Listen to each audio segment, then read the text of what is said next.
Hello and welcome to the Build with Bear Workshop. My name is Pat Bear. I'm here to build a model kit and to hang out with all of you. I'm throwing the Bear Cave, the Lego, the site, the Tier 2 blue emote in chat. If you are currently a subscriber, you can reply with said emotes. If you are not yet a subscriber, you can say hi or use other people's emotes. Or if you feel like being a lurker, well, this is your permission to go ahead and lurk. It's okay as well.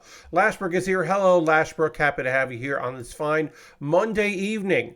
Our agenda for this evening is to work on a model kit. We were working on the Gundam unit G-Armour, which encapsulates the G-Fighter and the RX-78-2. Lord Crash says, hey, Pat, it was too hot today. I'm sorry to hear that. Round here and these parts, it was actually not the worst. It's going to get way worse. We're getting like way higher humidity and also a chance of rain, but it won't be a refreshing rain. It'll be like a warm rain that sucks. That seems to be coming any day this week. Today we had a little bit of rain, but I will say comparatively refreshing. The rain we had today, or even just the weather we had today, wasn't the worst. I did go out for a walk. I did not enjoy it. But of course, I don't generally enjoy walks ever, but certainly in the heat. It's just stifling, no breeze. Got near 90 here today. Yeah, we've been around 90. And I just, I go and check the mail, and then I bike in the garage until I just can't, because there's sometimes a breeze that comes into the garage, but not often. And I do go for walks on occasion. If I want to catch some Pokemon, I stretch my legs out. But yeah, not great. If there was a place in the house I could move the bike into where it would be out of the way, I would do it indoors. Just set a mat down or whatever. But there is no good place for that. Because we do have an office. We'll get into some Maka build. We're going to work on some arms here. Now, Eagle Eye, or people with good memories, I should say, not Eagle Eye. You can't see anything here. But wait, I just want to double check. Did I miss a piece here? No, I put that all together. I put those all together. Yeah, that's right. It looks weird because part of the front isn't done on this because I built that later, because this whole kit is so weird because it's the RX-78-2 that attaches to the G-Fighter to become the G-Armour. And there's like two shields for no reason. It's a whole thing. But it does look strange. All right, let's get the arm together, and I'll tell you that you may remember that this house does have there are 2 bedrooms in this house, and then there's an office. And the office I have streamed out of before. There have been times when we've had people stay over in this house where they use this room because it was like a couple and older relatives, and it just made logistical sense. PCI. It just made logistical sense for them to stay in there, and I moved into the office. So I've streamed out of the office occasionally. So theoretically, I could set up the exercise bike there, because this is a regular bicycle with the attachment that makes it a stationary bike, and I could set that up there, and then I could go about my business in there. The thing is, one, my mom does use the office to do paperwork. There is a desk in there, and she does use it. It is also, there's a day bed in there. There's a single bed. As I said, I did sleep in there when we had relatives stay with us. But, generally we don't need it. B, no, this is C. I need B. The real reason why I wouldn't do it is because that room is also where we keep breakable things. Things from family members. I don't want to call them heirlooms, because I think that puts a bit of pressure on them, but they are things that cost money.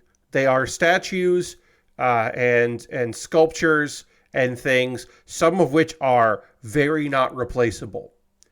And what I don't want to do in there is anything, really. I mostly go in that room because there is a closet in there, and sometimes I keep a few things in that closet. But mostly I go in there because that is where we keep the printer. And on occasion, I find the need to use the printer. So I go in there for printing things. Why this? That need to shimmy. This needs to shimmy over a little bit. I don't know why it was. I don't know why it was over there. It needs to be over here. There we go. There's our center. Our center is center. I don't want to get off center. Anyway, yeah, it's honestly just a thing where it's like there are valuables in there that I don't want to disturb. So I usually go in there to use the printer, and then I go in there to get stuff out of the closet. And I want to stay away from all of the shelves. I will say, if there weren't so many collectibles in there, I would love to move my entire setup into that office. I had it set up in there because there is shelves with valuables on there. There's a shelving unit. I can use a version of this, the arm that currently has my camera. I was able to attach the arm directly to the shelving unit. And it made the most stable my overhead camera has ever been, because those shelves are so heavy with objects on them that there was no give, and it was completely separate from the table that I set up. So I think that would be, it would be great to have my computer somewhere else. Because as you know, in the month of February and a little bit of January, when my folks are out of town, I move my computer setup out of here. And I've chosen to use the Carolina room, a big room to have big space in. And that has been nice. That has been nice to have that particular space. But the idea of having it be in that office, I don't hate it. The main thing is, when I had all my computer stuff set up in there, my chair, I had to move it every time because the couch, the day bed that pulls out to be a single a bed for one person, like a twin size, would just go almost to my computer. So if I set the bed up to sleep, I would have to I would set that up, and then I wouldn't be able to go use the computer anymore at that point. So. And then eventually I did move the computer setup so it was in front of and partially in the closet, because I thought that was a better way to do it, is to set the computer up there and then just have it like kind of sticking into the closet, because that way the bed could be open behind me. But then again, I couldn't move the chair at all, and that was not good. But it did mean that I could still like look at my computer monitors and all that. I don't think if I was going back in there, I would do it the other way. I wouldn't do it that way again. Hopefully I won't need to do that. But like I said, the idea of setting my computer up in that room is enticing, so that the computer wouldn't be in this room. And then when I'm done using the computer, I would just come in here and live in this room. And there's something about that is very appealing. Again, I don't think I'm going to do it, but there's something about it. Because then also I would be taking over that room, and that's not the best choice. And there are, as I said, valuables in there. I mean, the real thing that I would want to do, which is move out of here, of course. I should say, it goes without saying, but I will say it, that the actual thing I want to do is move out of here and resume my life as a person that does not live with their parents. But that is that's not something that I think is feasible at the moment. So I don't, a lot of my plans these days don't involve that as a possibility. Unfortunately. Anyway, we'll get into a little bit of news here before we get into Money in the Bank, which was not a good pay-per-view, but we'll still talk about it because it was a wrestling pay-per-view, and I did preview it, so I did want to say. And I'm not saying it was a bad show because my predictions turned out to be mostly wrong. I think it was a bad show for other reasons, namely the performance that was done. The way people did stuff in that show made me feel like, oh, this is not a good time. But anyway, let's talk about, Lord Crashington wants me to dance button, which I will. I was about to talk about bad news, but I'll hit the dance button first, sure. Yeah. Yeah. C6. Do.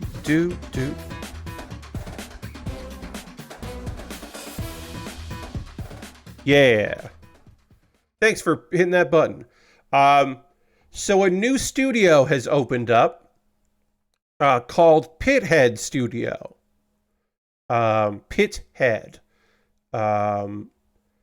And you're like, oh, cool. That's fun. There's a new studio out there for people that have been in the industry for a long time.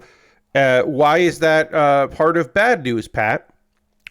Well, that's because the people that opened that studio are two people that used to own a studio, or they used to be the heads of a studio that was run by an Embracer group, the Embracer group.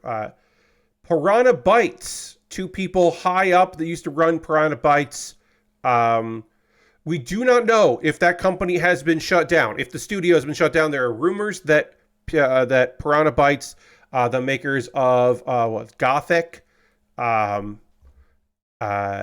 German studio, reportedly had cut jobs and gotten rid of some projects. And it looked like that studio was definitely going to shut down. And they were like, don't believe the hype. We're fine. Everything's going to be okay. That was their message. Like, hey, these news stories are not true. And then the founders of the company left the company. So, or the studio, I should say. So that looks bad. So this is the kind of thing of like, oh, cool. An indie studio is opening up. But at what cost? Question mark. And we still don't know what's going on there. There weren't founders, but the creative, I should say. Okay, so I should say. One of them, Bjorn, was a creative director, game designer, sound designer, composer, and the head of story. And then he also had a story and game designer that then moved up in the company as the company continued to grow before it was purchased by Embracer. Before pre-Embrace.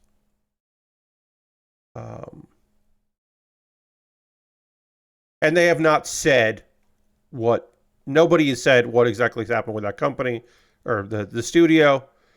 But Pithead opening is probably a bad sign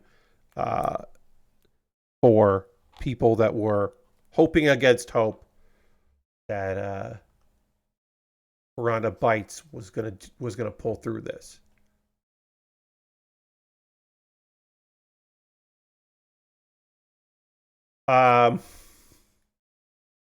This is a quick one. This is a little short one, and then we'll get into another. We're almost a year after the initial launch of City Skylines 2.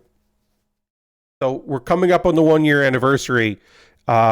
A game that has had a lot of setbacks, a lot of failure, a lot of clap back to by the company to be like, nah, you know what? Come on, you're being too harsh on us. It seems like it was definitely pushed out. Colossal Order is saying that the PlayStation 5 and Xbox Series X and S version has been delayed. They were going to come out in October, and those ports have been delayed. They said that it hadn't met desired stability and performance targets, and there are unresolved issues that would severely hamper the player experience. So, on the one hand, fuck yeah, great. It came out into October 2023. It's had a lot of bugs. If you're saying, we're probably not going to be able to make that October date, we should just get in front of it, that's good news. Obviously, it's bad news that people who've been waiting for a console version of it, and look, is it fair to ask the question, who's waiting for the console version? If you wanted City Skylines 2, wouldn't you get it on PC? And I would say that there is a market for people for this kind of game. There is a market for this kind of game for console-only players or people that want to play it on a big TV, because this style of game used to be popular with a wide swath of people. And it may be a niche genre now, but that's not saying that it has to be a niche genre. And I'm sure there are people who would prefer to play it that way, that were excited about it.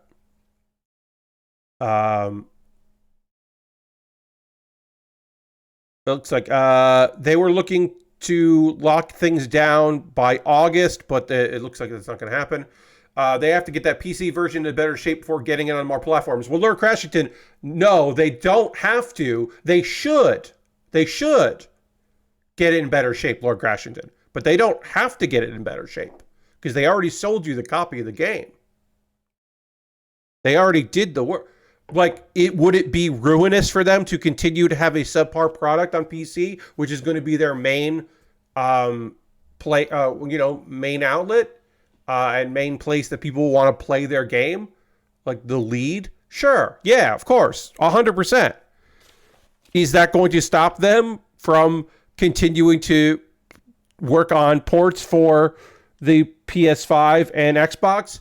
You also have to remember that the people doing the porting aren't going to be working on bug fixes for the port. Like, they're not necessarily the same people that are working on improving the game on PC. Like, there are people that specialize in different things and in different ways. I do think they need to shore up some stuff. But yeah, I mean, that's not going to stop them from trying to put it out other places and making some money. Even if it's, would be great.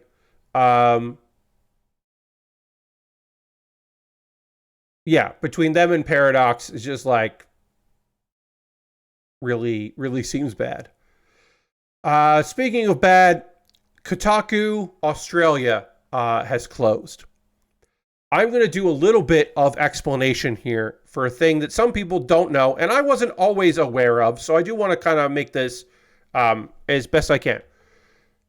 When you see that a website has a Australian branch or a European branch or a Brazilian branch or a Portuguese branch of a site, there are two ways that can be. One is the website has a local office and they do that work. GameSpot UK is an example of that. They realized having a global brand, they could have locales and they could have websites tailored to that, and they could feed off the websites and contribute things here and there and share talent pools. If there are events in Europe, they could have that staff go instead of sending all the American team. They would send E3 and vice versa. Again, E3 teams work for that. That's one side of it. That's one way these things work out. The other way that goes is a company, an organization of a certain size licenses the right to use the name and some of the materials for a website. And that is the case for all of the Gawker sites that existed in Australia, which included the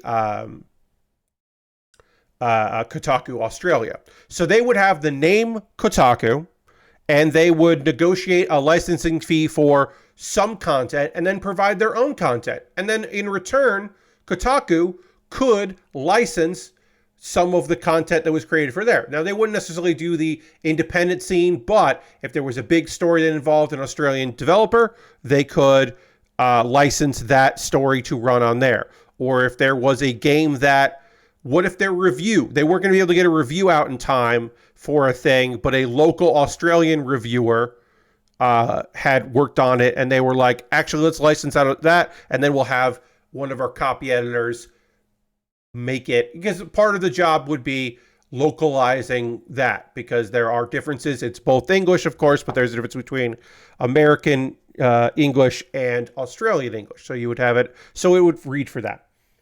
And the big question is, why would they want that? Wouldn't you just want your Australian audience to read Kotaku? Well, you do want your Australian audience to read Kotaku, but if you can get them to read both, then then you can serve Australian ads targeting people in Australia on the Australian website. Remember ads when people didn't block them because they didn't know how to do that, or couldn't figure it out. So that was, I mean, that's the whole reason is to have that. So you would get the license deal, you do that. This was Pedestrian was the name of the company. Pedestrian Group, which licensed the Kotaku brand, would also include Gizmodo, Vice. They also did Vice. Obviously not part of the group. Refinery 29 and Lifehacker, and Lifehacker is also being axed. I'm going to keep saying Pedestrian Group, but they were owned. They were not the entity. They were the entity running this, but they were also owned by Nine, which is a conglomerate of media companies called Nine. But I'm going to keep saying Pedestrian because that sounds more like a thing that exists, whereas Nine sounds like I got lazy writing my science fiction, coming up with names for science fiction things, and I just put, we'll call them Nine. That'll work. That's enough. Okay, moving on. What do I call this other thing? What should I call this alien race? And I just, whatever.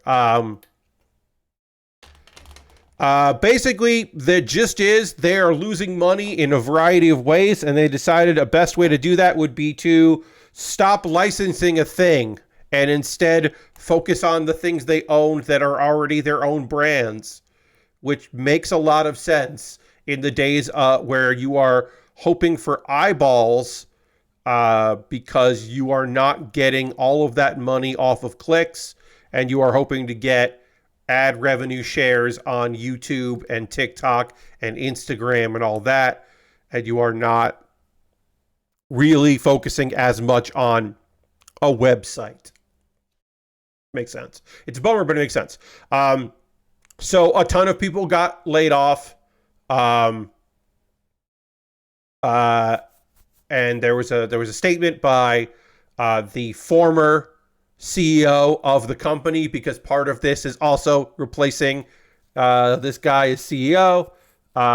It seems like 40 people will be laid off, which is the second round because Pedestrian's parent company Nine looks like about last month they got rid of about 200 jobs across, which includes everyone there.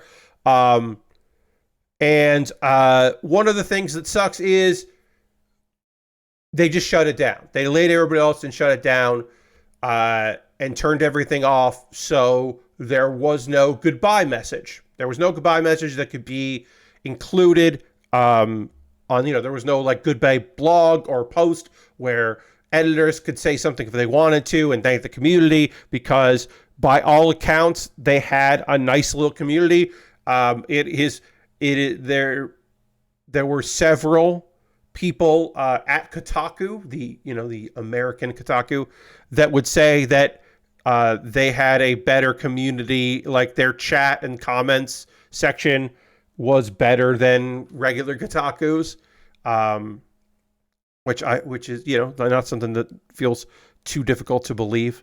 And just in general, people are bummed out by it. There is an article on Aftermath that I would encourage people to go check out. And the article on Aftermath does go into, they basically collect a bunch of comments and thoughts from employees at, or former employees at Kotaku Australia, collecting their thoughts, which is a nice bit of business. It gives some people some closure. There are people at Aftermath. Almost everyone at Aftermath is either left Kotaku or had left Kotaku previously. So there is certainly some love there between those former employees. And yeah, it's a shame. It's also rough for all the freelancers. It goes without saying, folks, back up your shit, back up everything, because, they'll still be crawling, there'll still be ways to save things, but if you were like, I would prefer to get this stuff out of the back end, like you don't have access to that anymore, but always save your work, especially if you are doing anything that you are particularly proud of or you believe that your company can and will shut everything down, block your access, remove your right to go and look at that stuff or your access to that stuff. It's always a good idea to just back everything up and keep everything as best you can so that you have access to it in the future. Let's see. But yeah. Yeah, that was a shame. Let's talk Money in the Bank. Money in the Bank happened on Saturday. I did not watch it until Sunday. I was going to watch a little bit before the stream on Saturday, but then I decided to do other things that was not that because I wanted to watch some Summer Games Done Quick instead. But I did catch all of it on Sunday.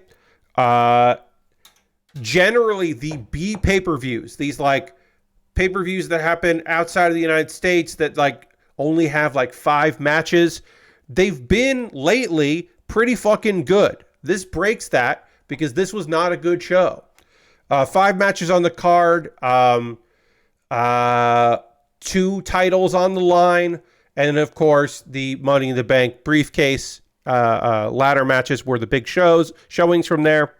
The ladder matches were full of like risks that didn't seem to have good payoffs, and in fact, in some instances, seemed incredibly dangerous. Some people working real hard. Weird results throughout. Just strange results all the way down. The night opened with Money in the Bank ladder match for the men's championship. Drew McIntyre defeated Andrade, Carmelo Hayes, Chad Gable, Jey Uso, and LA Knight by retrieving the briefcase. I'll talk more about that later. Drew winning the briefcase felt like the most obvious choice. That's not necessarily a good thing. That's not necessarily a bad thing, but it did feel very obvious that you would have Jey Uso. Not that Jey Uso wasn't going to pull that off, although that would have been interesting. LA Knight probably is going to win the U.S. title at SummerSlam. He's already in a feud right now, so he doesn't really need it. Andrade's got nothing going on. Carmelo Hayes is really green, and also they book him like shit because they are trying to build him up over the long haul. Chad Gable could have been interesting, but he's got a whole fucking thing. Him trying to figure out how to cash in and avoid the Wyatt 6 is like kind of an interesting idea, but like I don't know if they could have pulled it off. So I'm probably actually kind of happy he didn't win it. Drew McIntyre was the obvious answer for it and the obvious choice for it. Since Drew did challenge Damian Priest at the very good show for that. Very good showing.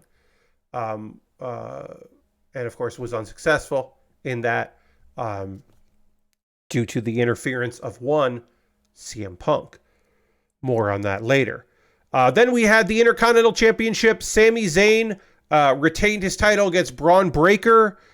They were in Toronto. Sami is not from Toronto, but he is Canadian, and in a lot of people's minds, that's all that matters. If you're in Canada, it's a hometown crowd. So here's the thing. Do I think Braun Breaker is ready for a title? If booked properly, sure.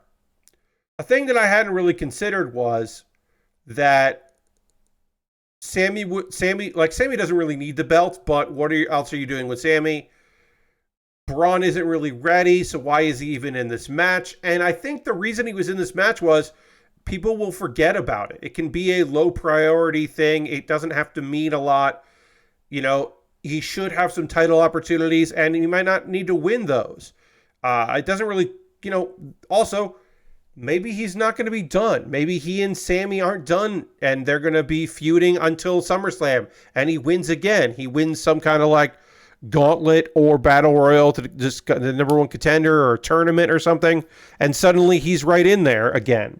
Like, it's totally possible. They're just slow playing a little bit. Also, he does need experience in longer matches fighting veterans because he's still pretty green. So it's not the worst thing in the world for him to have that experience. Mostly, I don't think the match was that good. I don't think they gelled. It really didn't pick up the pace. It was not really Braun or Sammy's like style or tempo. It was just kind of weird. And then we had Damian Priest defending his title, the World Heavyweight Championship, against Seth freaking Rollins. The stipulations being that if Priest won, Seth Rollins was not able to ever go after the belt as long as Priest is champion. So he can never challenge Priest for the title again. He'll have to wait for someone else to win that belt before he does again. And the stipulation was that if Seth won, then Damian Priest would have to leave the group that he's in, the Judgment Day. I should say that was originally the plan. The schedule was a one-on-one match. And it became a triple threat. Because Drew McIntyre, who had just won the Money in the Bank briefcase, showed up and cashed in, turning it into a three-way fight, which Seth Rollins has done before. It unfortunately did not work out for McIntyre, because by making it a three-way fight, he made it a match without disqualifications, a no DQ match. So of course, CM Punk showed up, and CM Punk attacked Drew, preventing him from winning the championship. Now you could say, well, that's because Drew attacked CM Punk and sent him to the hospital, and so this was just payback, and it makes sense. But the thing that doesn't make sense is, why did Drew do this? Why did Drew make it a triple threat? Why didn't he wait for the winner of of Damian versus Seth? Wait to find out who wins. There was like thought that, okay, well, Damian Priest cashed in on Drew, so Drew definitely wanted to beat Damian. And if Seth won, he was beating Seth and he wasn't beating Damian. And I get that. I've heard that. Well, then you just wait for them to fight each other a bunch and then attack Seth, making it a DQ. And then you attack Priest. It didn't make any sense. It really was just there so that CM Punk could go in and mess up the match again. Furthering that, I believe on Raw tonight, we also had Seth Rollins mad at Punk because Seth Rollins is collateral damage in all of this.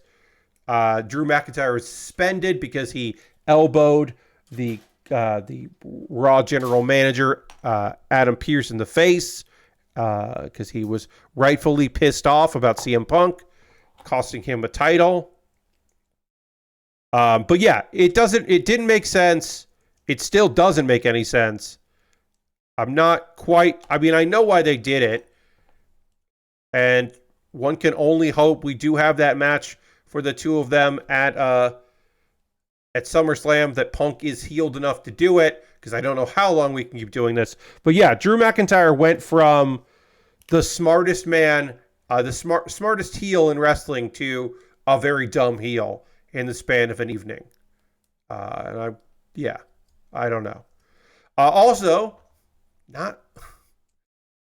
Drew and Damian have fine chemistry. Seth and Damian don't really have great chemistry. The match was not too hot when it was just the two of them.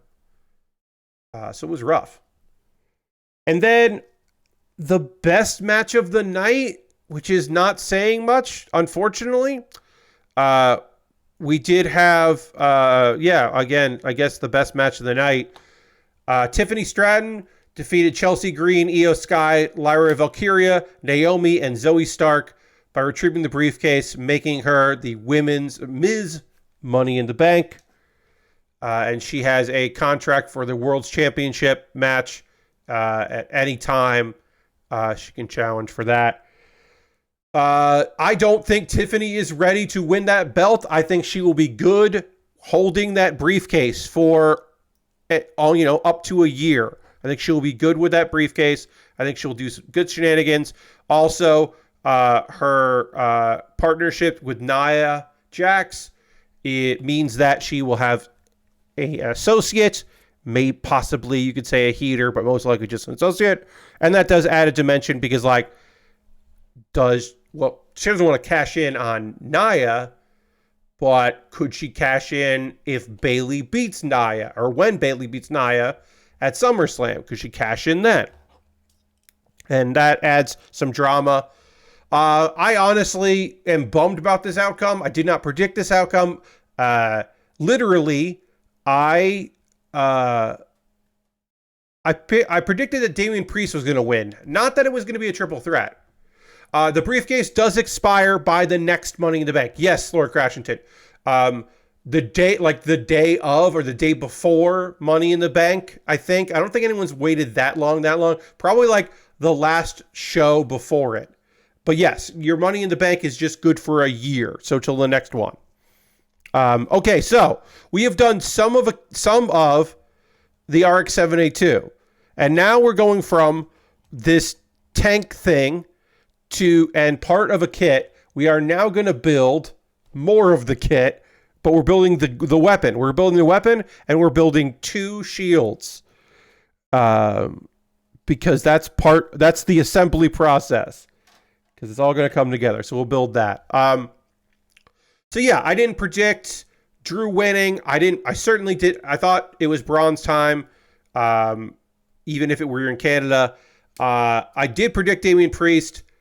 And I did predict the outcome of the last match, which probably shouldn't have been a main event. A 6-man that involves who was there makes sense to put that last. I think Damian and Seth should have main evented because I think that's the stronger match on the card, but whatever. Because I think the bloodline stuff is good, but not as good, but whatever. But yeah, Tiffany won. I really think it should have been Chelsea Green. I think Chelsea Green is just so fun. She would have been so fun with that belt. She worked her ass off. One of the stories of the match was she's scared of heights, which was new information, and she played that up so well. At one point, she was jumping, trying to reach the briefcase because she didn't want to get on a ladder. It was some good, silly shit that I enjoyed, and I would have liked to have seen more of. She would have been really, really good with that briefcase. Just walking around with it, especially with Piper Niven as her heater. That would have been real good. Because of her Karen style character. That would have been real good. But alas, was not meant to be for Chelsea. Instead, they went with Tiffany, who again, I think Tiffany Stratton holding the Money in the Bank briefcase will be good for Tiffany Stratton to be like in the conversation and there. I do not think that she is ready to win that title, and I am sort of hoping that they don't put we'll see. We'll see what happens. She's got a year of holding it and talking trash. We'll see. I think she's good in the ring. I just think that she is like still a little green, and her promos haven't all been fantastic, and I mean, who knows? And then the main event, the Bloodline, Solo Sikoa, Jacob Fatu, and Tama Tonga, with Tonga Loa at ringside, defeated Cody Rhodes, Kevin Owens, and Randy Orton. Solo Sikoa pinned Cody Rhodes, which is probably setting up the SummerSlam match between the two of them, which makes a lot of sense. Solo Sikoa continues to be the least interesting person in the new Bloodline because Jacob Fatu can talk on the microphone and wrestle his ass off and looks fucking, he looks badass as hell. There was a moment where Kevin Owens had, he had Tama Tonga in position to do a small package pile driver, and Tonga Loa got behind Kevin to low blow him. Now, I should say, Tonga took a bump and hit the announce table after a splash, and it looked like he got a concussion. It looked bad. So I'm saying that this, like, I understand why this happened, but also this shit happened and was kind of hilarious. So our man goes to low blow. He goes to do the and boom and popping. And instead, he punches Kevin Owens in the butt. He just completely whiffs it and punches Kevin Owens in the butt. And it's very obvious that happened. And it's very weird.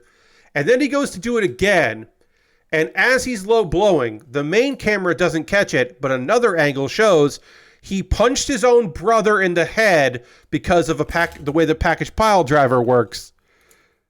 He punched his own brother in the head as he was low blowing, quote unquote, correctly, Kevin Owens. And it was very embarrassing. There were a bunch of moments where it was like, oh fuck, everybody's doing really bad here. Everyone is doing very poorly in this moment. People need to fucking relax. What's happening here? It was a mess. The match was a clusterfuck and bad. It is still a good showcase of the fact that goddamn Jacob Fatu is fucking ready. Them delaying him to be the newest member and having it be Tama and Tonga, and then eventually have it be Jacob Fatu has been great. Lastbrook says that video is the only part that I've seen, and it's golden. Yeah. Pretty bad. It's pretty great and pretty bad. Yeah, that match was rough in many ways, and it would have gone down better if it hadn't been the main event, but it was the main event, so it did feel not great being the main event, because you're like, yikes, this is what the company is like, this is what's going on here. I think Solo Sikoa versus Cody Rhodes will work because there will be a lot of shenanigans, a lot of people on, getting involved. I think Solo Sikoa can work in the ring. I think his match with John Cena is one of his best on the main roster since he came up from NXT. And it was a good showcase of what he can do, working that kind of style. So I do think the two of them will have a good match by just force of will. But it's one of those things where you're just like, well, is SummerSlam when we get... Like, to me, Solo Sikoa is not going to beat Cody Rhodes at SummerSlam. So it's like, okay. The real question is, does that lead to Roman Reigns coming back? Or like teasing that he's coming back? Because that, to me, is the only thing about that that's like anywhere interesting. That's the question. Not will it be a good match, or will will Cody lose the belt at SummerSlam? Because like, no, Cody's not losing to Solo Sikoa. That would be a swerve. That would be quite wild.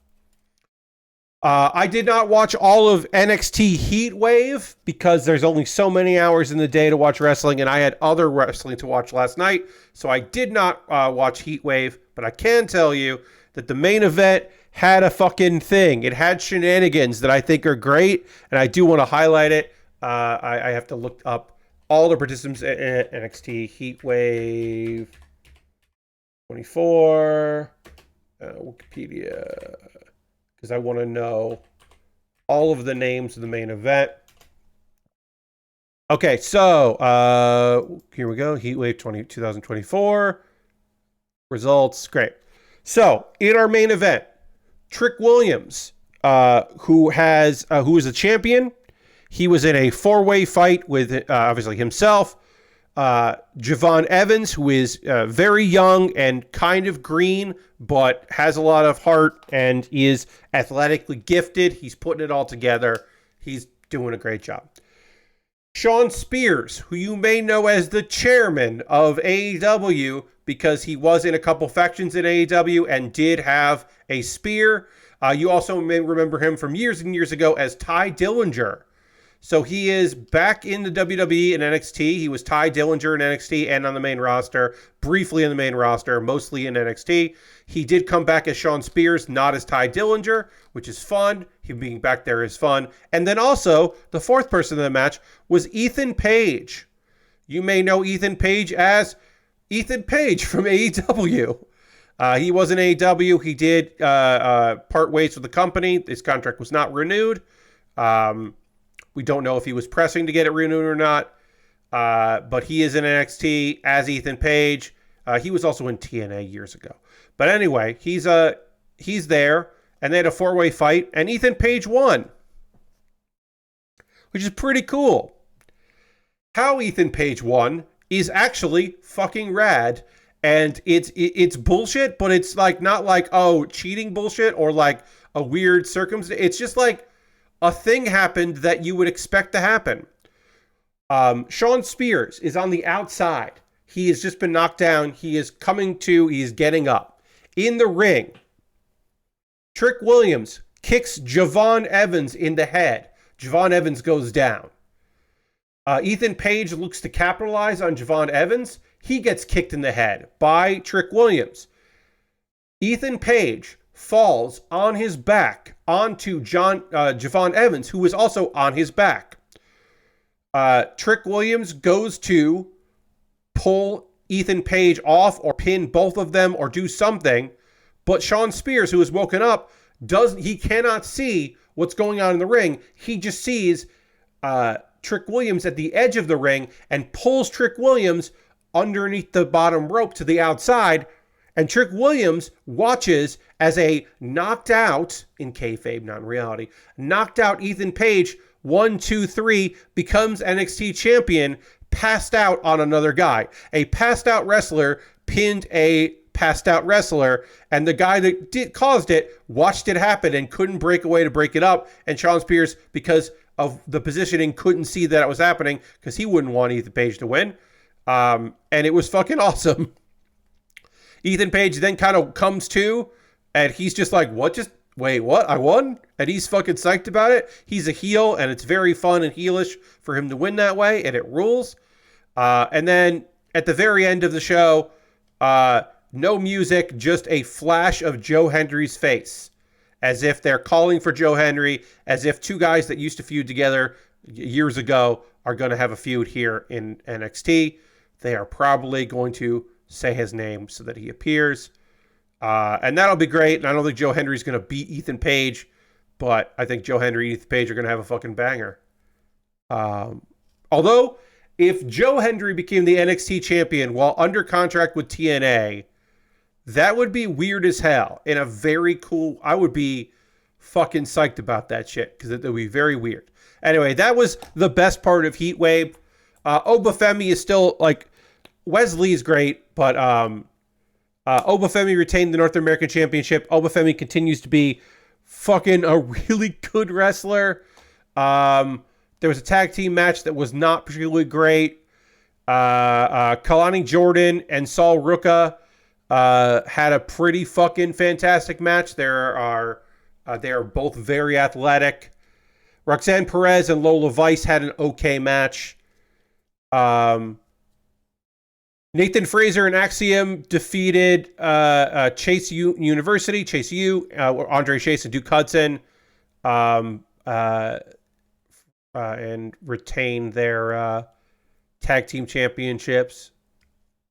And that was an okay match, but it wasn't great. That was an all right card. But some of the matches definitely shined. I think Obafemi and Wesley is the best match on the card. I want NXT to bring back the women's tag belts. They unified them with the WWE tag belts, and I feel like that was a mistake because there is so much good female talent. They just added the North American Championship, so they have 2 belts for women in that division, but they need to bolster it by adding the tag belts back. They got a really good crew of tag ladies there. But yeah, Ethan Page winning by being knocked out and laying on a dude is, you can't do it all the time, but when you do it, I'm fucking into it. I think that's just real good. That's just, as some people say, and I don't always say this, but I will. That's the good shit. Like when you get something like that and you're just like, oh yeah, he won by falling on a guy. Like, oh, hell yeah. That's what I'm talking about. I like that. I'm jumping ahead just one little part here because I want to see how this goes. So this is the normal shield. This is how you would hold it. You would hold it like this and here. And there's also a peg that you would attach to connect them there. That's how you hold the shield on the side. If you were holding it like a robot would hold it. But in this way, we are putting this here. Wait. Did I mess something up? There should be a poly cap here. I did put a poly cap in there, didn't I? Watch it turn out. I didn't put a poly cap in here. I just put this on. No, I think I did put a poly cap on there. Come on. Come on. Off. Nice and easy. Come on off. There it is. Okay, there's the poly cap. All right, I put the poly cap in there. Then I put this on here, like this. And then this is supposed to go into the poly cap. There it goes. There it goes. And then it locks in. And this is going to allow it to be on the side, basically. And we'll see that later, but that's very silly in a way that I'm really psyched about. All right, now I got to build it again. I got to build again. We are going to build the waist, even though we could have built the waist at any time, but we're building the waist here to go into the chest part or the rest of the chest. We'll get to that in a second. But now we got to build to other part of this. We will take a pause for the calls in a moment or two. I'll talk about ways you can support the channel, all that, and then we'll talk about some stuff. I do have it's over, but I do have some summer games or summer games done quick recommendations for a few runs. I do have a overview of an anime that I will not be watching on a weekly basis. Right now, I'm just trying a bunch of stuff. I'm just seeing what sticks and what I want to keep watching. I have a show that I think I'm going to give a couple episodes to, and I'll kind of start reviewing it. And then I also have a show that I know I won't be because it is unfortunately very disappointing, but I'll give you an overview of the episode in case you want to watch it. But I don't think I'm going to be checking it out because it unfortunately, I don't think it's very good production-wise more than anything, which is a shame. All right, so... And, there's always other things to talk about. We'll talk about some video games and all that, and I'll give you a D&D update, because shenanigans. Holy shit, yesterday there were shenanigans in D&D, and I'll just tease you with that. But there were some grade A shenanigans. My DM is so fucking proud of himself. So fucking proud of himself as the realization hit us about what was fucking happening and where we were going with things. Oh, he's been planning this shit for a while, I feel like. It's just this fucking Cheshire cat grin. Speaking of which, I'll say this right now because we only got a couple minutes before I'll take the pause for the calls. I'll just give you the lowdown on it. I did complete Power Wash Simulators, Alice's Adventures, Alice's Adventures, whatever it's called. The latest expansion, the special pack for Power Simulator. I think that's pretty good. It would be a weird thing if that was your reason for getting the game, but I think it's a pretty good expansion. It was fun. I like playing around, like cleaning the tea party. I thought was neat, and going to the trial area I thought was kind of fun. It's overall pretty good. It's pretty good. I would say that's worth checking out. Let's see. Is there any gaming news that came out, like a quick hit that I can hit you with? No, doesn't seem like that. Let's see.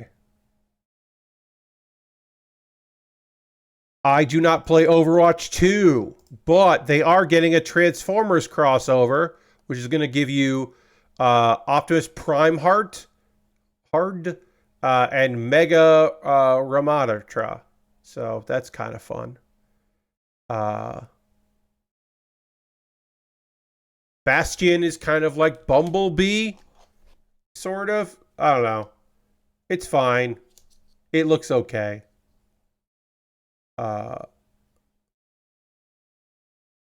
Alari's going to be Archie. Like it. I would describe this collaboration as like not terrible, but like just okay. But again, as someone that does not play Overwatch 2 these days, I'm like, okay, I think I'm all right.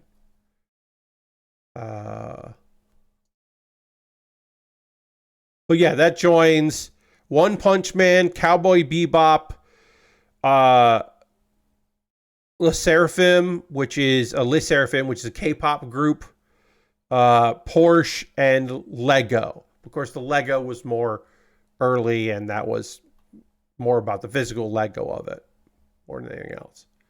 But yeah, still getting some crossovers there.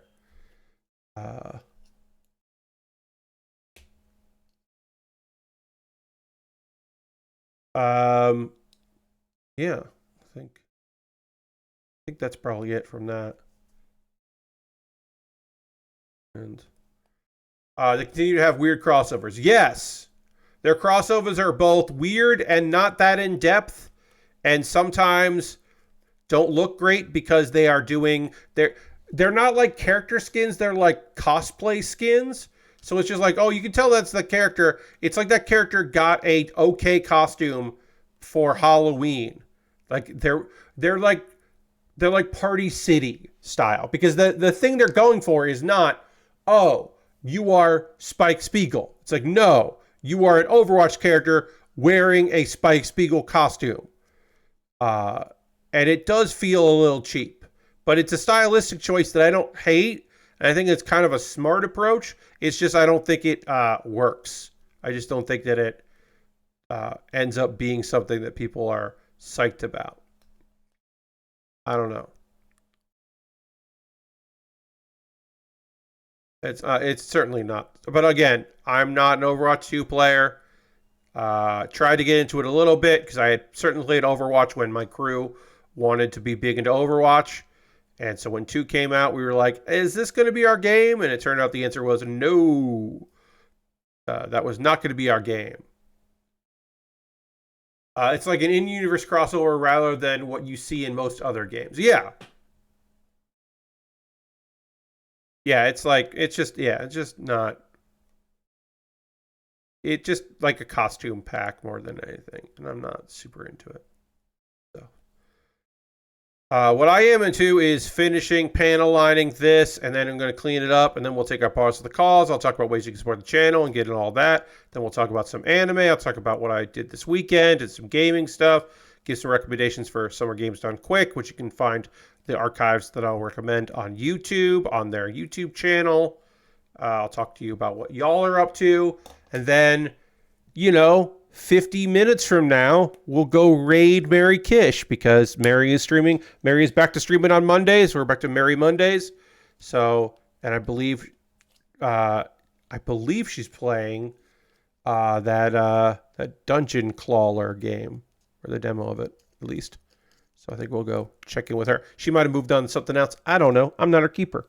But we will eventually check in with Mary. Because it's nice to see Mary, and it's been a little while. Do that in the second hour, and hopefully we'll get to the point where I can connect all this shenanigans in, because now I have both shields. Oh, I have to do that one part. Let me do that one part now. I got both shields built, and then I got the connector part I need for that. And then I got to build part of the torso, which again, we could have built earlier, but we didn't build it earlier. I don't know. She just lost a run and is trying a different character. Nice. Yeah, we'll check in with Mary later. We always try to raid Mary on Mondays because that's the only day that she streams. And I like raiding Mary because she has a great community and is a fun person and friend of mine. So I have to go and give her support when I can. But what's happening here, Pat, though? We're not going to go raid Mary now. What's going on over here? Well, we're hanging out here, and we're doing a pause for the cause. For the next couple minutes, I'm going to talk to you, the viewer, and letting you know about ways that you can support the channel and what I do over here. Everything I'm about to talk to you about is optional. You are under no obligation to do any of these things. But if you would like to, you're more than welcome to. because supporting me allows me to keep doing this stuff. But again, it's optional. First and foremost, like Aristophan just did, if you would like if you're a subscriber, throw the Bear Cave, the Lego, the site, the tier 2 blue emote in the chat. Being a subscriber is the easiest way to support what I do here through Cash Money or your Prime Gaming token. If you have Amazon Prime, you can link it with your Twitch. And if you want to do that, then you can support somebody for free. And if you want to support me, that would be great. Yeah, that is a way to support what we do here is by becoming a subscriber. You could also gift a sub. You could be like John and gift a sub to somebody in the community. That would be really rad. Or you could be like Harold and give some cheer and join the cheer leaderboard. That is another way to support what I do here. And again, that's the easiest way. You don't see ads. You get some cool emotes. You don't get ads, the pre-roll ads ever. And that will be nice. I don't know. I'd like it. So that is a way to support me. Again, optional. You don't have to do any of that. There are other ways to do that. So let's jump over to the other ways to support me financially. Like joining my Patreon at patreon.com/PatBear at the $1, $3, $5, or $10 tier. There are different rewards for the different tiers. Consider joining me on Patreon. Now, I will just say, my Patreon is now dipped below $100. I would really like to get it back to $100, just because that always felt nice to be there. But that's optional to join me in the Patreon, of course. There are different rewards for different tiers. Consider jumping in there. My $3, $5, and $10 patrons just decided by vote over the weekend what I am doing tomorrow night at 9 p.m. Eastern for my Tuesday night bonus stream where I do something that's not model kit making. And in a landslide victory, we're checking out Pokemon Black Randomizer. I'm going to continue my Pokemon Black Randomizer run. I put some hours in yesterday and today grinding up because my team was a little low and I like to kind of cruise through stuff if I can, because it's more fun on the stream other than watching me white out constantly because my Pokemon aren't up to snuff. It's bad enough that I have a team that is not balanced or good by vibe choices. The least I could do is have it be strong. So come check that stream out tomorrow anyway. But yeah, my patrons voted for that, which is really nice of them to jump in. You could also join me on YouTube. I have a YouTube channel at youtube.com/PatBear. Over on my YouTube, you can jump in there. Subscribing's free. Love for you to subscribe. And while you're there, you could become a member. They have memberships there for $2 a month. You get my Wednesday videos on Tuesday. So tomorrow, you will find out another show from the previous anime season that I enjoyed for the latest episode of Kuma Baer. You'll get that a day early. So check that shit out. It'll be good. And those are monthly ways to support me. If you would like to just hit the tip jar on occasion, you can always do that by going to my Ko-Fi or my PayPal.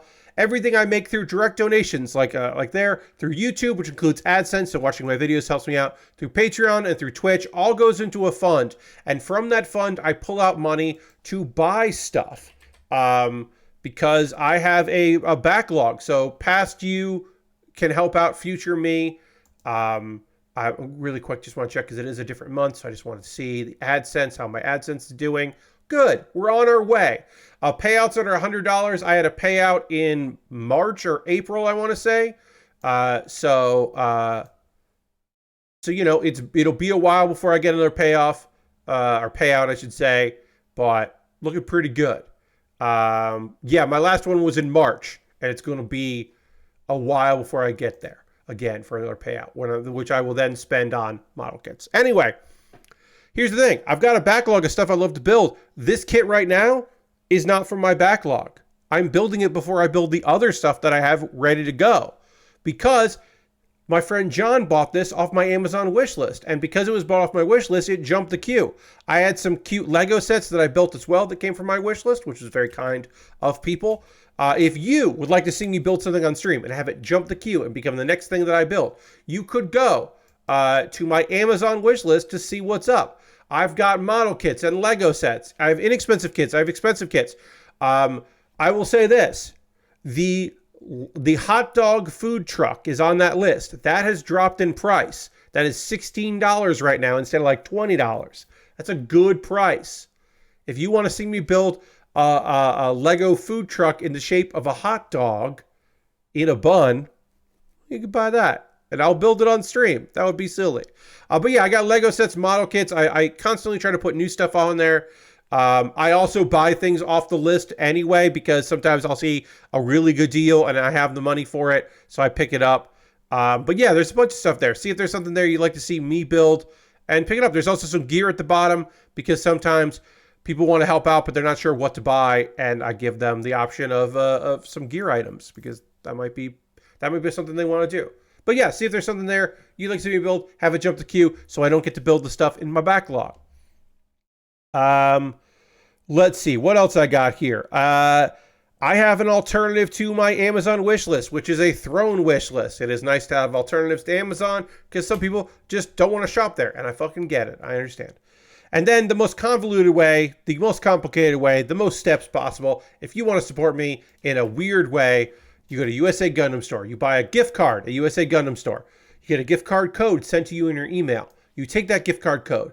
You send me a DM on Twitter, or a DM on Blue Sky, or a DM on Mastodon, or you could send me a whisper on Twitch with that gift card code, and I will use that gift card code, and I will pick up something. Sorry, I just got a weird message from someone that looks like it's... Oh shit. Oh shit. Sorry, everybody. I just got a code. Sorry. Hold the presses. I got to get back to this person. I just got a code for a video game that is being released soon, and I got a code for it.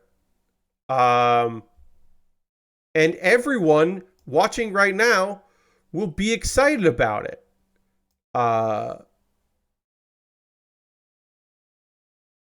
Yeah, okay. I will not say anything more than that. But I was checking my messages because I don't remember to check my DMs. And sometimes I check my DMs because I'm talking about DMs.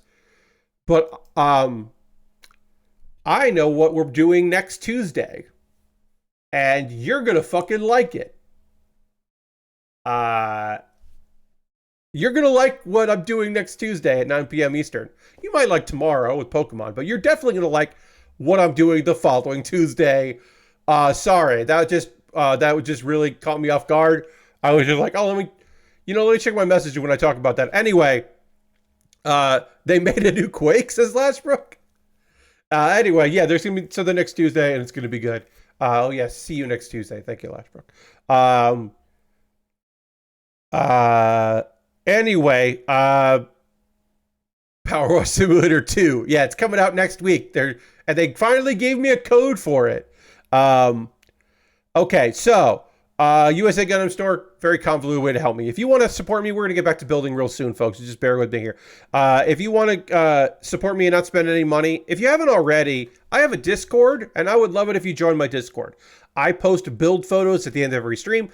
People post stuff they're working on. I encourage them to do that. Sometimes people just like send me links to things. They're like, oh, you should check this out, Pat. And that's a better way to get me than social media, because I constantly check my Discord. I don't check my Discord during the stream. And sometimes some of y'all post stuff in there while I'm streaming. And I'm just like, well, I'll get to that later. Couple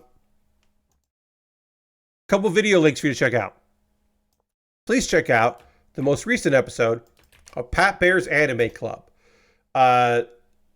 This episode is about all of the 8 isekai that are currently out this season. We are in a new season, the summer 2024 season. There are 8 isekai, which is not as many as previous seasons. We've had a fucking run of isekai. There are a bunch of action series that aren't isekai, that could be isekai, but aren't. But there are only 8. And I only thought there were going to be 7, and then 1 came out, but it's a short that didn't get announced and has not been picked up by anybody. So, and I tell you, if I am watching a show, or I might watch a show, or if I'm not going to watch it.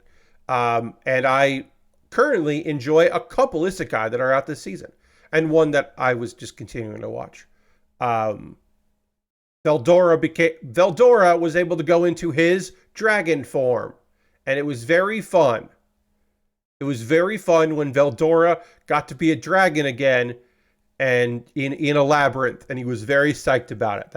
That's my recap of this weekend's episode of That Time I Got Reincarnated as Slime, season 3, part 2. Veldora is very happy. It's good stuff. As a Veldora fan, I'm very pleased for him. And then Kuma Baer. Hey, Kuma Baer. You should check out the latest release of Kuma Baer. Again, I'll have a new episode out on Wednesday. On Tuesday, if you're, you got me on YouTube, you can watch it on Tuesday. But it's currently, this episode of Kuma Baer is me talking about Windbreaker. Fantastic anime from the previous season. And all throughout the month of July, I will be talking about my favorite shows from the spring season, which just concluded. So hopefully, and they're under 60 seconds. They're usually around 40 to 50 second long videos of me just kind of giving you a quick and easy rundown of a thing, hoping that you'll check it out. I have some anime to talk to you about. Then we'll talk about some video game stuff. Got some, some things that I watched and played and all of that.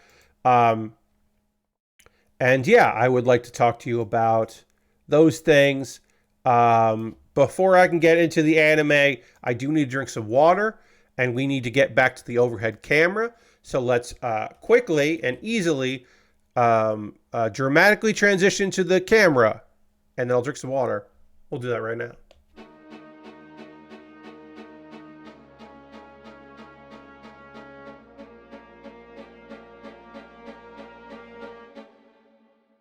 Love watching my glass disappear. That is very fun for me. Okay. Let's build the torso for this kit. And let's talk about some anime.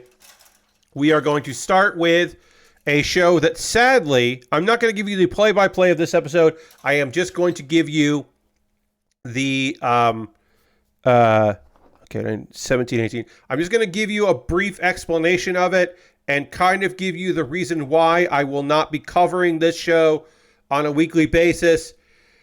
This is a show about a girl who is disillusioned. She's fucking trauma from her previous employment, and she finds a new job working at a ramen shop, a cat-themed ramen shop. And it is not a cat-themed ramen shop because there are cats rolling around. It is not a cat cafe style thing. No, cats work there. They are there. They are working hard. And she gets a job working for them. There is a discussion a bit about how, like, cats don't have unions. Cats don't have, like, rights. And maybe there could be something about that. There's also a tiger, like the mascot of the store, the chef of the store. One of the chefs is named Krishna. So it is like this tiger is from India. So there like could be something maybe with like dealing with like, is this an immigrant story? I don't think so. I think it's just like, instead of cute girls doing cute things, it's cute cats doing cute things. Like, that's the kind of premise, and you're just supposed to go like, oh, cute, and just like enjoy it. Here's the problem with it, because I did say I'm not going to keep watching the show. It doesn't look good or animate well. Nobody is spending money on this show.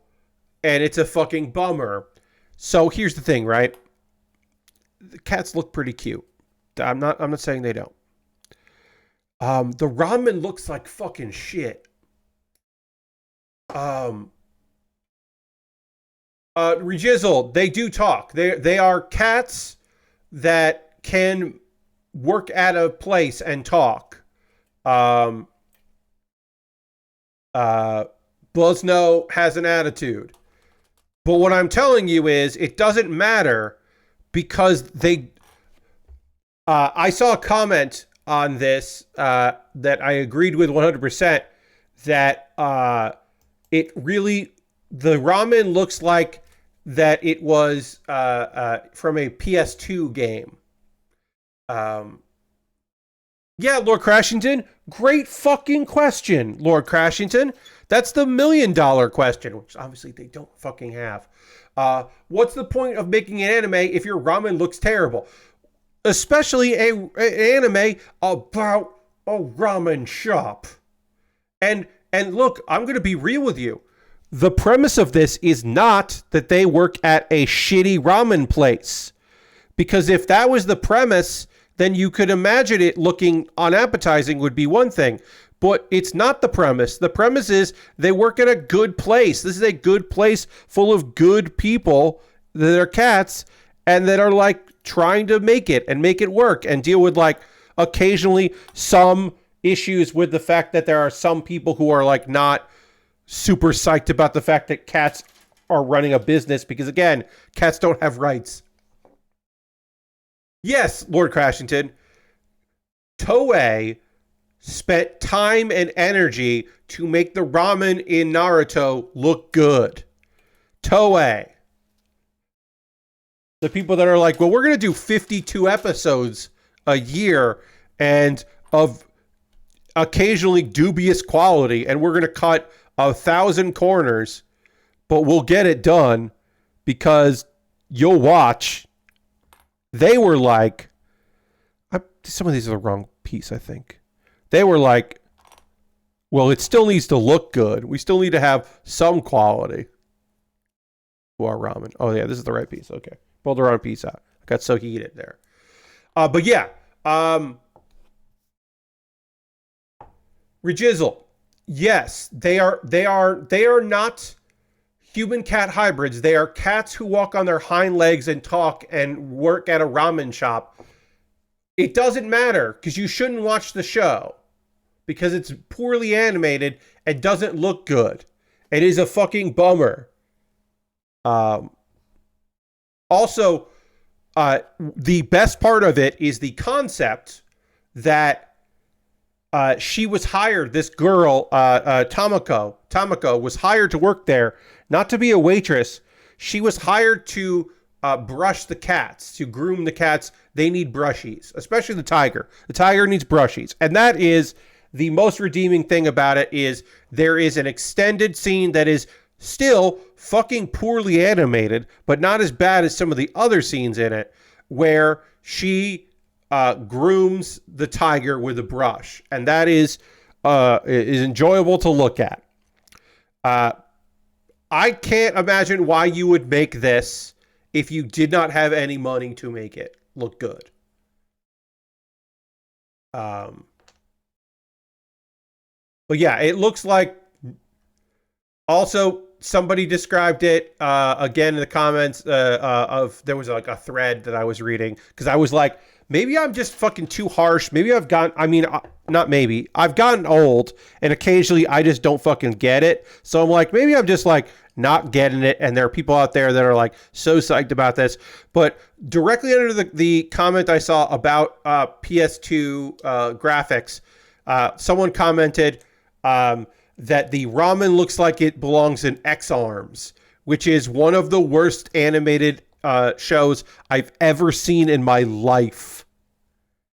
So, yeah.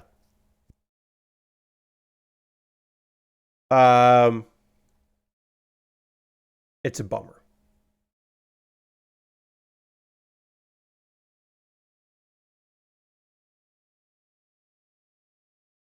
Yeah, it's just a bummer.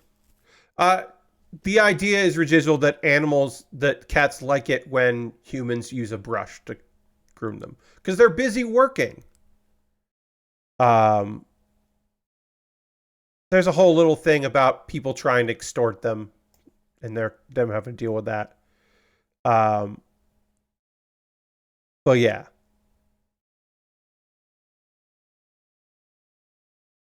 It's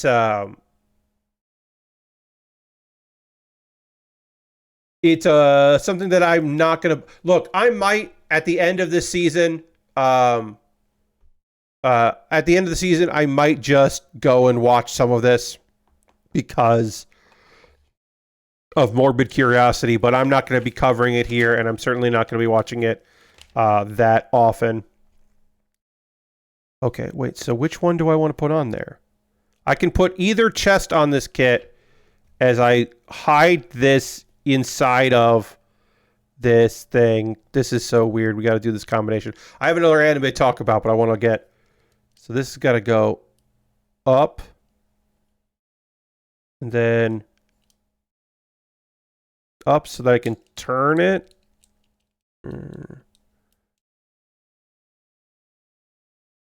That. Okay, so I want to do it like that. Oops. Nope, that's not how we want to do it. Okay. Like that. Okay, so I turn these that way. And then I gotta pop these out some. So there's room. Push these in. Yeah. Okay. Then I'll put this waist on, I guess. Find out later if that was the one I wanted on or not. And then gotta put this on here. We're going to talk about the other episode in a moment, but I do want to get this on here. Put these on there. And then this goes down. And then this goes in and hides in here. Like that. And then... Oh yeah, they're like, oh, if you want to put the gun in the hand, you could do that. But I'm like, why would I want to do that? But I guess I could do that. Gun in the hand there. And then, yeah. And then this comes up like that. And it's top heavy. It's top heavy though. Oh yeah, well, oh that's right, I can do this. Which makes it less top heavy. Oh, and then this can go around again. So there it is. This is the top half of a Gundam inside of a tank tread thing, the G-Fighter. That's one option that I have in here. That's so weird. Or I can do it the other way. And then we're going to build the back part of it that is going to attach like the rocket booster part. Because you can see, then we put the legs on there. I'll show you. Because you basically, it's just like a casing for it. It like lives in it. It's a travel pack. And eventually you can build them all together. And then you can also do it like this, which is very silly.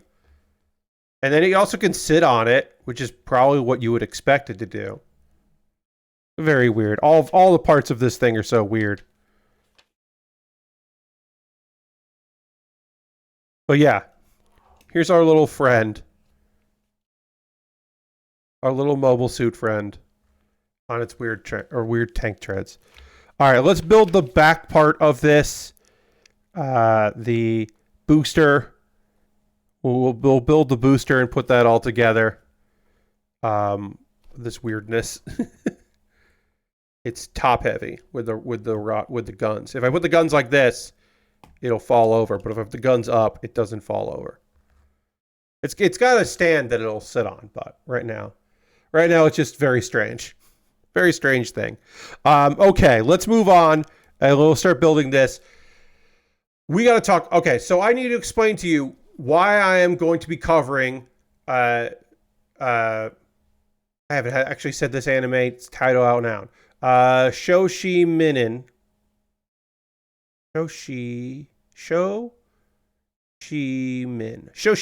Why am I covering Shoshimin? Because Hyoka is one of my favorite anime of all time. This is not Hyoka, but it's Kyoto Animation Studios, and it is written by the same person that made Hyoka. Hyoka is a fantastic mystery series set in a high school where like the main guy is like a bit of a Sherlock Holmes type, and he is great at solving mysteries. But his big thing is he doesn't fucking want to. He does not want to get involved in shit.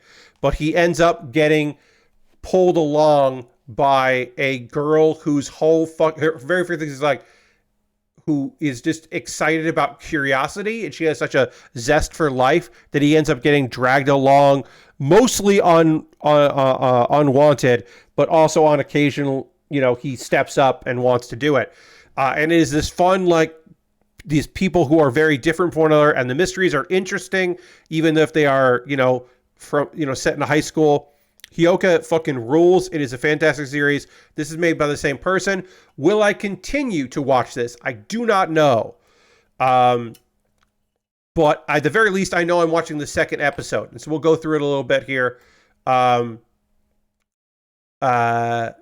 this is Shoshimin, How to Become Ordinary. Kobata Kobata is our main character. We're just going to call him Kobata. Kobato is, he's the main character here. He is at the high school. He gets a text from his friend Yuki.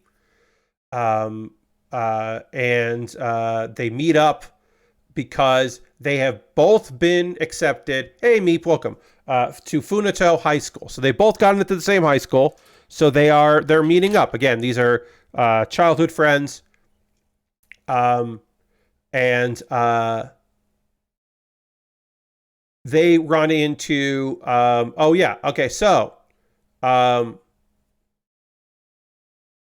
Kengo shows up. These characters all kind of know each other, and they've known each other for different times. So we've got Kengo, we've got Kobato, and we've got Yuki. Yuki is the girl in this scenario. So they're all like know each other for different times and known each other for a bit. Then Kobato and Yuki go to a restaurant and they start talking about her love of sweets. And she's a little worried about Kengo. She's not sold on him. Kobato is just like, he's weird, but he's a good guy. And then they talk about a place called Alice. That sells sweets, that sells strawberry tarts. Yuki wants to go to Alice with Kobato since they have there's a sale going on. When they visit, when the last time they were at Alice, did not have the dessert that she wanted in stock, so it was a bust of a trip. So they want to make it up and do it right. But then Kobato's like, okay, I'll do it. Kengo says, hey, I actually need your assistance on something, calls for some help. And so Yuki's like, I'll wait. Kobato meets up with Kengo and some of his friends. And apparently someone has stolen something belonging to their female classmate, Yoshiguchi.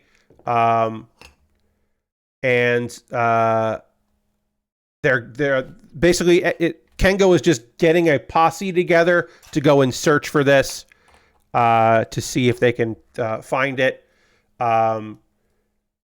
Kobato asked the girl to go and look in places that only girls can go in the school. Yuki is... we cut away to Yuki. She's on her phone during all of this. And they all check in. Kobato's like, hey, so I'm happy to help. Yuki and I have like a thing we want to go do, so we're gonna like take a break here. Another friend calls with intel, and he's just like, all right, let's all just regroup. Kengo says, we have reason to believe that this was stolen, so let's go to the police with it. And Takada is just like, clearly Takada does not want the police involved. It is very clear that he is not psyched about that. Strangely so.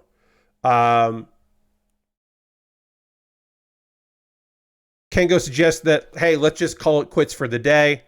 Kobato and Yuki decide they're going to go to Alice, but Kobato is like, hey, help me out with this. I think I know what's going on. Kobato shares his theory about the missing item.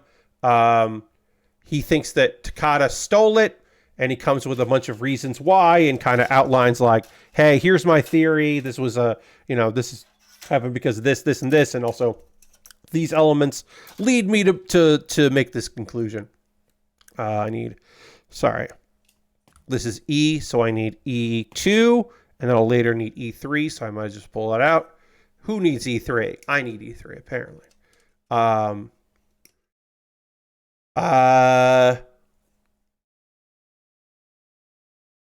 Apparently, Yuki saw Kobato acting oddly in school, and which I don't think we knew before that, but so he wants Yuki to back him up on this. They find the item eventually, and find a letter in it. Takada finds them, and they want to they're going to hand the letter over to Yoshiguchi, and Takada just like immediately is just like, I'm gonna confesses that he is the one that stole it, and so then they do hand it over to him because he does seem to be remorseful, and apparently, so in very young people fashion, this was a love letter. Probably would have guessed that he took the item to put a love letter in the item, and then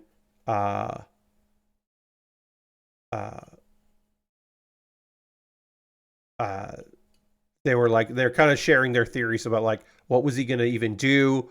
Why didn't he just discover it? Why didn't he find it where it was and then take his fucking letter out of it if he was so worried about it? There's a bunch of questions that they're not quite sure on. But anyway, they got to get to Alice. They got to get to this fucking restaurant that they're trying to get to, or this place.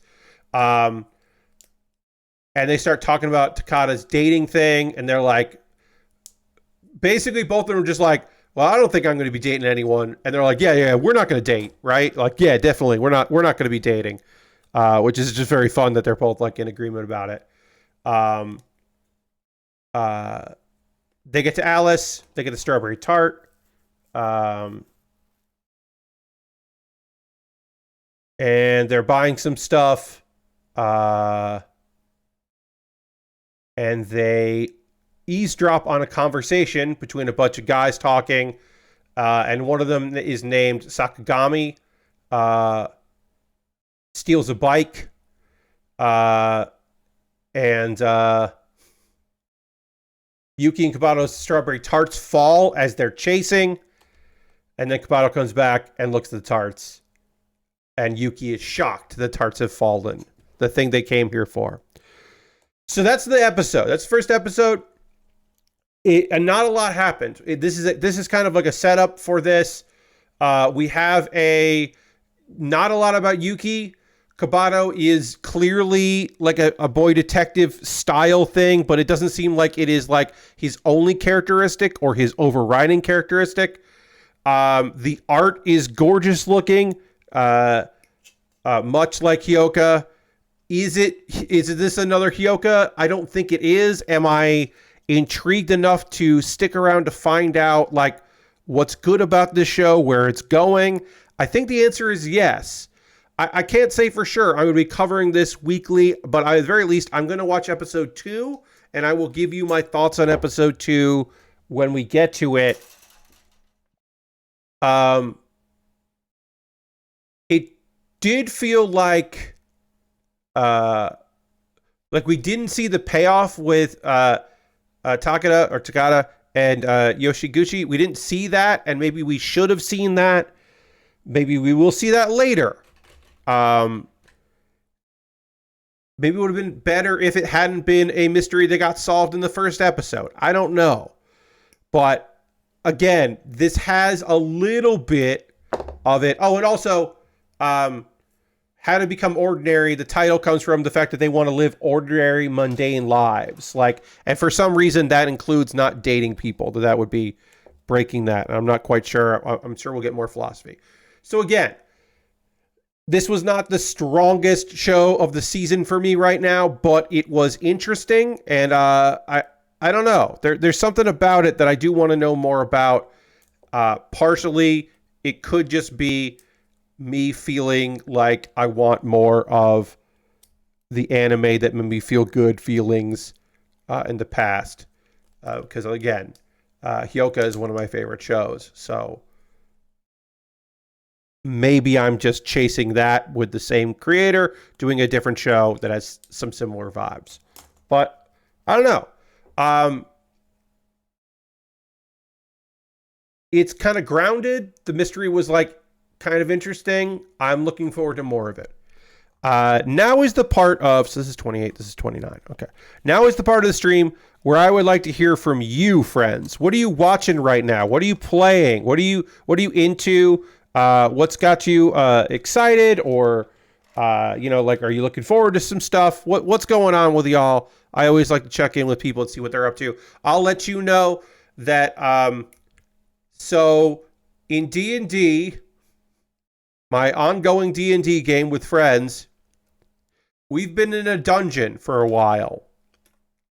And we've been going deeper and deeper into this dungeon. And the DM just kept saying, people don't even know how far this dungeon goes. People have never known how far this dungeon goes. You're going so far in this dungeon that this is unexplored territory. And you're really pushing the envelope with this dungeon, and we're all of that stuff. And we're like, okay, all right, okay.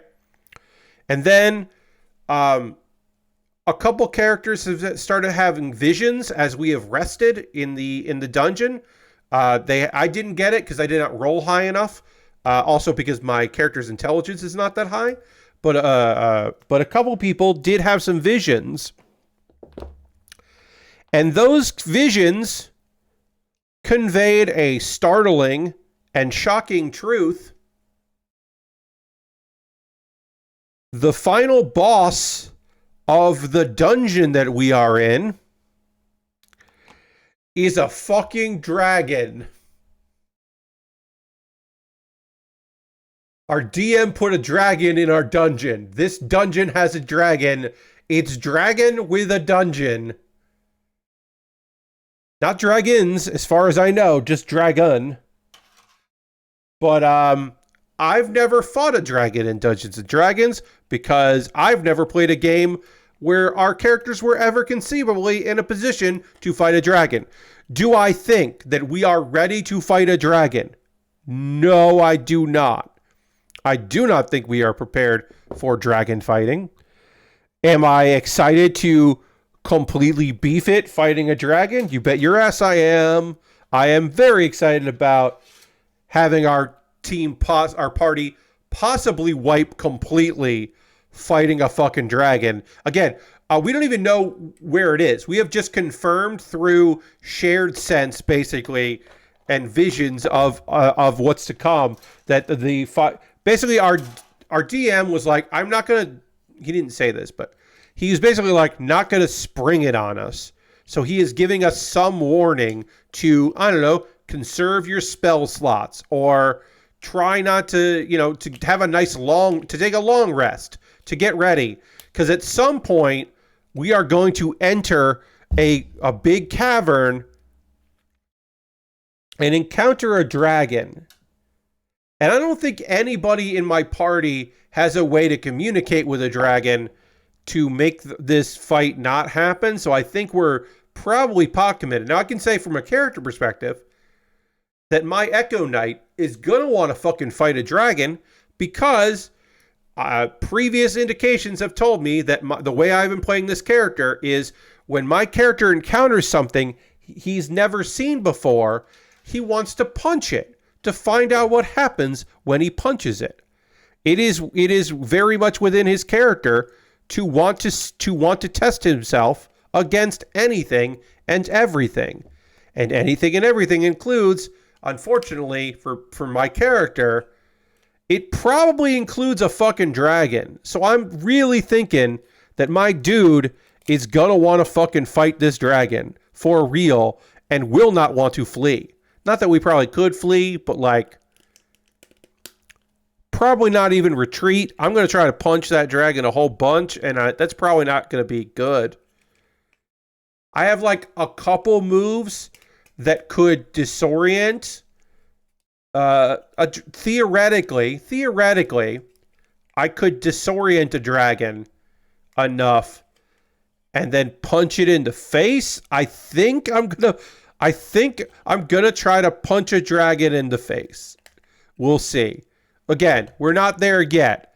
It's just probably coming. Oh yeah, so this closes up like this. This is kind of neat. I will read what y'all have written, but I do want to just quickly get through that. I want to say, so Dragon, Drag One Punch Man. Dragon Punch Man. Yeah, kind of. But I should say that my character is probably going to completely beef it. It's probably going to run into resistance to the dragon accepting a punch.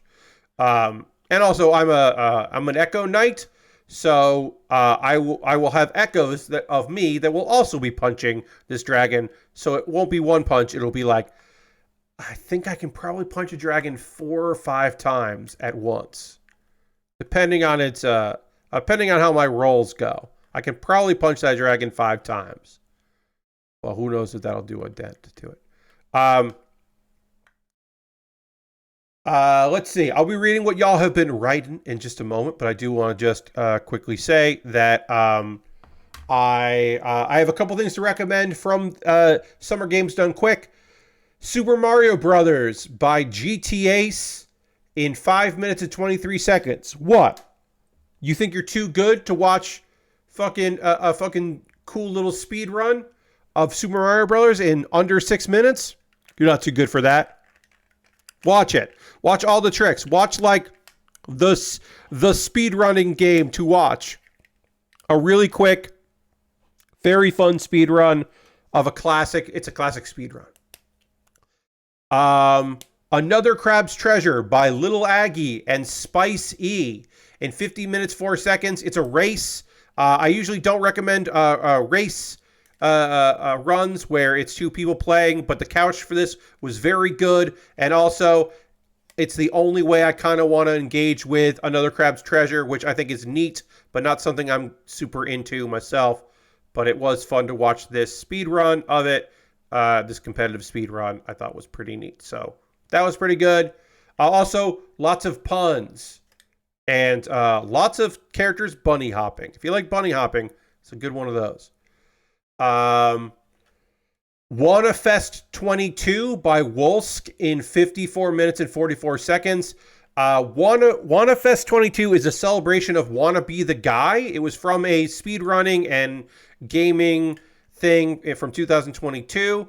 It has the voice actor from the 2 voice actors who have never, because they're not really voice actors, 2 people that did voices and Want to Be the Guy came back for this fan-made thing, which is a celebration, is a love letter to Want to Be the Guy and the kind of games that came out of that explosion, but just like hard platformers, hard side-scrolling platformers.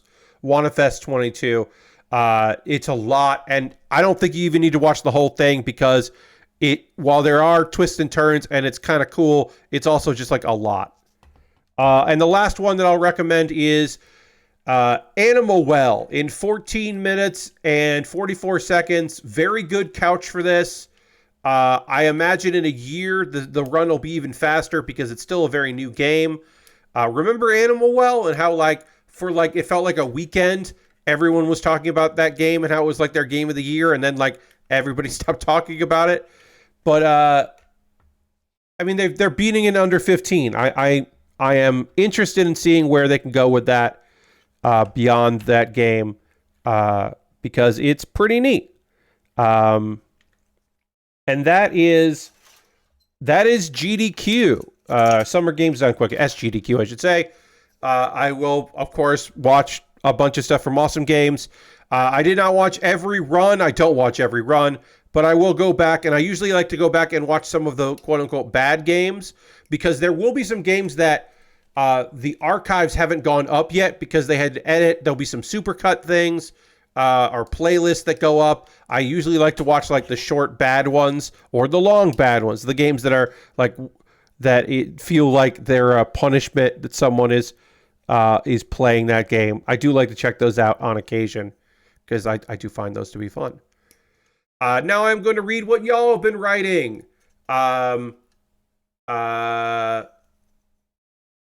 Dirty says, hi Dirty, playing through Final Fantasy XIV Dawn Trail mainly at the moment, found my feel-good anime of the season with a journey through another world, raising children while adventuring. That fucking rules. Yeah, that manga is really fun. I am, I think, caught up with the manga right now. That manga is great, and this anime adaptation is very cute. The twins are really fun. He's very grounded. The goddess is like so apologetic and fun. As they start to unravel some of the mysteries of it, I think like it's all enjoyable. Yeah, that's a great adaptation of a really fun anime. That is like a guilty pleasure show, kind of, but it's really just fun. The Aristophan household continues to be deep in Final Fantasy XIV. I watched Beverly Hills Cop XLF on Netflix, and it was nostalgic and fine. I definitely saw someone say that the chases in that are like, maybe it was Josh Gondelman, I can't remember. Somebody was joking that they were really low speed chases in there. But yeah, I'll watch that at some point. Another question says, been playing more Mars First Logistics as I'm focusing on the random generated side jobs for the ones that unlock new pieces for me. I do enjoy just driving around, so I'm not doing any fast travel yet. Fast travel is just like, yeah, I think that's fine. You know, if you're feeling it and you want to kind of have fun in there, eventually it is nice to just zip to a place that you want to zip to, so that you can continue to do some of the jobs. And yeah, there's nothing wrong with doing the side jobs to unlock some stuff. I think that's totally fine. Because eventually there are things that are quality of life improvements that you can unlock that just make things way more fun in that game. But yeah, have fun with it. I really enjoy that game, so I'm glad you're playing it. I'm playing Hearthstone. We got another expansion coming out at some point. I haven't really been paying attention when it comes out. I have enough gold for it, though, so I can... I have enough gold for, like, 300 packs of cards, I think, right now, because I want to save 2,000 gold. Yeah, I want to save 2,000 gold for the next expansion. I always want to have a bank of 2,000 gold. So I think I'm going to have enough for all that, because I won't buy the battle pass because money's not great right now. So I'm not going to get the battle pass. I'm not going to unlock the expensive version of the battle pass. I'll play the regular battle pass, but I'm not going to unlock the pricey version because I don't need it. So I will just get a bunch of packs for cards and stuff and go off in there, and it'll be good. I also already have 3 packs that I got for completing the last month. So, you know, I want those packs because I've got packs to unlock, but I got to wait for the expansion to come out. So yeah, that's Hearthstone right now, which I'm having fun with still. Twist has been good. I'll be bummed when this twist goes away because the next one might not be interesting to me, and I think this one has been very fun because they did unlock some new... they added some new decks for that, and that has been neat to see. And that's probably about it. Yeah, we're almost at 11 here, so I'm just going to finish up this rocket booster here. I will have to panel line this, but I can at least complete it. I really just need to panel line the wings, so not much to do for this. And then that's going to go like this. But yeah, I'll wait until I do the other one, and I'll just panel line both of these together. Oh, it wants me to do this first? Yes, and then do that. Sorry. I jumped the gun and put it together improperly. And then this is going to go here. So this is like basically like the legs of our kit will go in there, and it'll make this whole larger vehicle. Because these will pop open so that it will just like fit over the legs. Very silly kit. But yeah, we built a bunch of nonsense around this here. Right now I'm fucking around with a ladder that won't stay in my claw rover. Yep, you gotta get a better claw, better grip on it so you can keep it. Or balance it properly. Got one of those PDP Riffmaster guitar controllers from Best Buy after finally getting an order in and picked it up today. Now I'm re-downloading Rock Band 4 and downloading the way too many songs I've bought over the years. Hell yeah. Well, have fun with that. I hope that goes great for you. This thing, I did get this to balance. There it goes. Okay. A bunch of nonsense. I have a bunch of nonsense here to take a photo of in a bit. But we need to raid. That is what we're going to do here. We're going to go hang out. I believe we're going to go raid Mary Kish and see what Mary Kish is up to. I hope you come along on this raid. And thank you very much for hanging out here tonight on the stream. My next stream, as I said, is going to be at 9 p.m. Eastern tomorrow. So please come and check that out. I will be playing Pokemon Black Randomizer. It is my Pokemon run. I have enjoyed it very much. Randomizer run, I should say. I've enjoyed it very much. I hope you will come and hang out with me for that. I've grinded up some levels, and I'll do a little more tomorrow to make sure that we're doing good. We're gonna raid Mary Kish. She is playing Mary Monday's Dungeon Crawler, which we checked that demo of. We're gonna play that. Thank you all so much for being here. I hope you have a great rest of your night. I will see you tomorrow, 9 p.m. Eastern, hopefully. And if not, Thursday for more model kit building. Thanks for being here tonight, everybody. Have a good one. Goodbye, goodbye, goodbye, goodbye, goodbye, goodbye, goodbye.